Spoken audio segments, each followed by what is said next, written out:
परिवर्तिनी एकादशी व्रत कथा का क्या है महत्व जानिए। यहाँ पौराणिक कथा के मुताबिक महाभारत दौर में पांडवों में सबसे बड़े भाई युधिष्ठिर ने भगवान श्री कृष्ण से भाद्रपद के शुक्ल पक्ष की एकादशी व्रत के बारे में पूछा।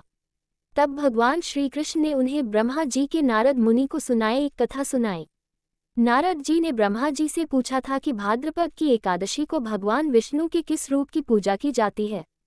भगवान कृष्ण युधिष्ठिर को बताते हुए कहते हैं, त्रेतायुग में प्रहलाद का पौत्र राजा बलि राज्य करता था। ब्राह्मणों का सेवक था और भगवान विष्णु का भक्त था। इंद्रादिक देवताओं का शत्रु था। उसने अपने भुजबल से देवताओं पर विजय प्राप्त कर उन्हें स्वर्ग से निकाल दिया। देवताओं को दुखी देखकर भगवान ने 52 उदल का रूप धारण किया। उन्होंने बलि के द्वार पर आकर कहा कि मुझे 3 पग धरती का दान चाहिए। बलि राजा बोले, 3 लोक दे सकता हूँ, विराट रूप धारण कर नाप लो। विष्णुरूपी भगवान वामन का आकार बढ़ना शुरू हो गया। उनके आकार ने अंतरिक्ष के छोर को छू लिया था।